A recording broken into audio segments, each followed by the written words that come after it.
Assalamualaikum warahmatullahi wabarakatuh. Salam sejahtera untuk kita semua. Oke, sahabat tani semuanya. Kita berjumpa lagi di channel saya. Di sini saya akan menampilkan video saya yang kedua setelah video yang pertama, yaitu cara menanam kacang tanah. Ada tiga tahap penanaman, dan kita tunggu hasilnya selama kurang lebih 12 hari.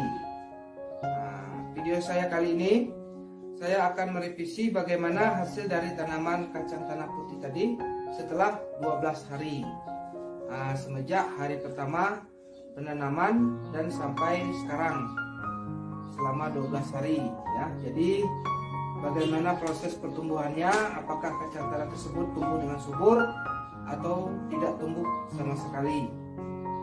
Kebetulan saya juga sudah lama tidak melihat pertumbuhan tanaman kacang tanah tersebut, atau sudah lama tidak ladang, sudah 12 hari ya.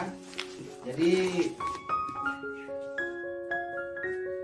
kita berangkat sekarang guys. Oke guys.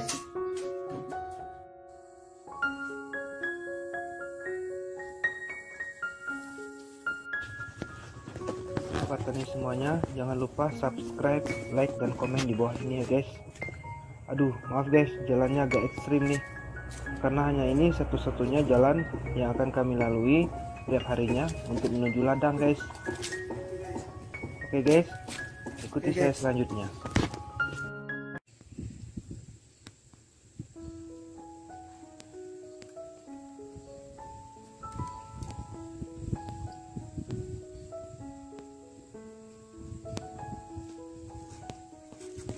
Baiklah sahabat tani sekalian, sekarang kita sudah sampai di dehat atau ladang tempat menanam kacang tanah. Kita lihat apakah pertumbuhannya baik atau sebaliknya selama kurang lebih 12 hari. Oke guys, ayo ikut. Oke guys, ini adalah tanaman kacang yang usianya sekitar 14 hari, kurang lebih 14 hari setelah kita tanam. Kemudian ini adalah kacang yang usianya 12 atau sekitar 14 hari lah, sekitar itu. Bisa kalian lihat guys.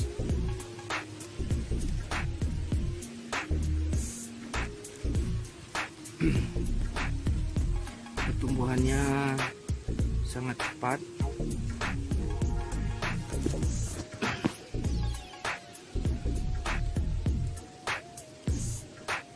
Alhamdulillah, ternyata buahnya, kacangnya tumbuh dengan subur dan sudah tumbuh gulma-gulma di sekitarnya guys. Ini guys, ini nanti kita cabut seperti ini.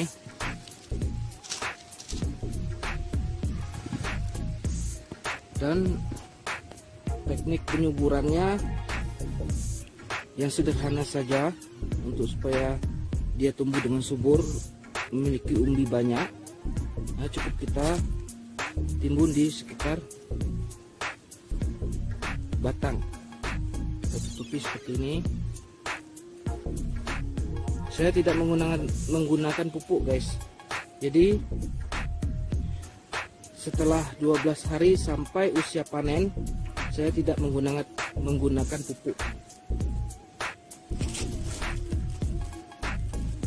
Cuman waktu akan menanam itu saya menggunakan pupuk NPK Mutiara dengan pupuk kandang dan dicampur dengan sedikit skam padi. Jadi ini tidak menggunakan pupuk. Mudah-mudahan nanti hasilnya bagus ya guys, umbinya banyak. Ini kita cabut. Ini baru tumbuh ya guys, baru mulai keluar tunasnya. Ini juga mulai keluar tunasnya. Kemudian ini yang pertumbuhannya cepat.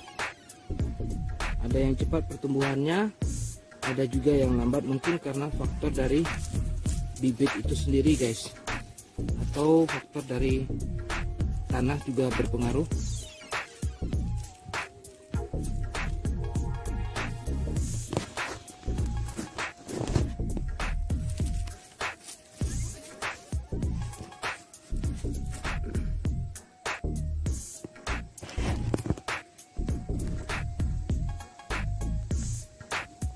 Oke guys, setelah video ini nanti saya akan tayangkan video berikutnya, yaitu pasca panen ya guys.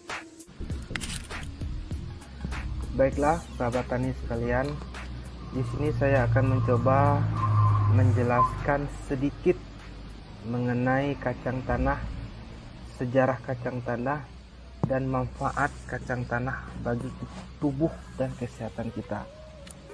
Mungkin kalian jauh lebih mengetahui daripada saya.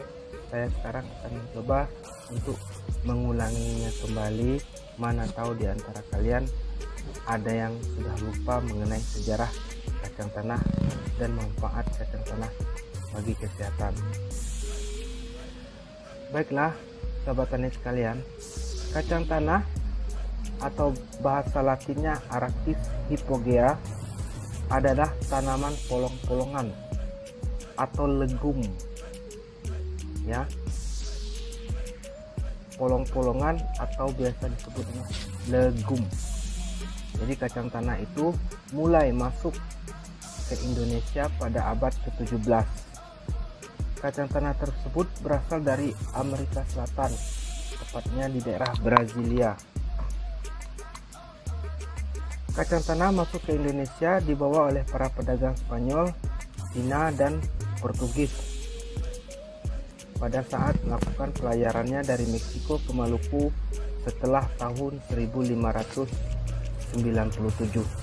Kemudian negara penghasil kacang tanah terbesar yang pertama yaitu negara Mesir, kemudian Tiongkok, dan yang terakhir adalah India. Kemudian manfaat kacang tanah bagi tubuh dan kesehatan kita antara lain, kacang tanah juga dikatakan mengandung bahan yang dapat membina ketahanan tubuh dan mencegah beberapa penyakit. Jadi kacang tanah tersebut bermanfaat untuk tubuh dan kesehatan kita, serta mencegah beberapa penyakit yang terdapat di dalam tubuh kita. Jika kita mengkonsumsi 1 on kacang tanah 5 kali dalam 1 minggu, dapat mencegah penyakit jantung. Itu yang saya ketahui guys ya. Kemudian jika kita memakan segenggam kacang tanah setiap hari, rutin setiap hari, itu akan mengurangi kadar gula yang ada dalam tubuh kita, terutama yang menderita penyakit kencing manis ya guys. Kemudian kacang tanah mengandung omega 3 yang merupakan lemak tak jenuh ganda dan omega 9 yang merupakan lemak tak jenuh tunggal. Kacang tanah juga mengandung fitosterol yang justru dapat menurunkan kadar kolesterol dan level trigliserida dengan cara menahan penyerapan kolesterol dari makanan yang disirkulasikan dalam darah dan mengurangi penyerapan kembali kolesterol dari hati, serta tetap menjaga HDL kolesterol. Kemudian kacang tanah juga mengandung arginin yang dapat merangsang tubuh untuk memproduksi nitrogen monoksida yang berfungsi untuk melawan bakteri bakteri tuberkulosis. Jadi itulah sedikit ulasan saya mengenai kacang tanah dan manfaat kacang tanah bagi tubuh dan kesehatan kita. Oke guys, sekian dulu video dari saya. Insya Allah nanti akan saya tayangkan video berikutnya tentang pasca panen kacang tanah yang berwarna putih. Oke guys, jangan lupa subscribe sekali lagi untuk mendapatkan video-video saya berikutnya. Assalamualaikum warahmatullahi wabarakatuh.